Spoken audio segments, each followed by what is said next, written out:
राज्यात निवडणुकीच्या निर्णयानंतर अमरावती जिल्ह्यातील 8 मतदारसंघात जिथं विरोधी ईव्हीएमवर पक्षपाताचा आरोप करत आहेत, तेच सत्यस्थिती बघता ईव्हीएमच्या विरोधात अधिकृतरित्या तक्रार करणाऱ्यांची संख्या शून्यच आहे।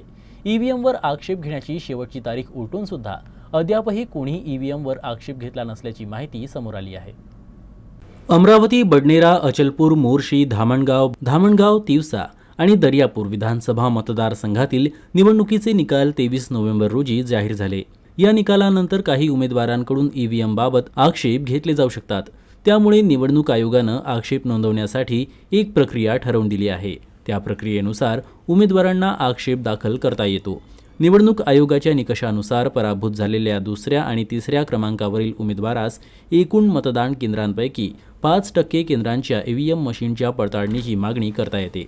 केंद्रावरील मतदान यंत्रणांवर केवळ मतदानाचे प्रात्यक्षिक घेऊन पडलेली मते आणि व्हीव्हीपॅटच्या चिठ्ठ्या पडताळून पाहता येणार आहेत। प्रत्येक यंत्रणासाठी 40,000 रुपये आणि त्यावर 18% GST असे एकूण 47,200 रुपये इतके शुल्क आकारण्यात आल्याची माहिती आहे।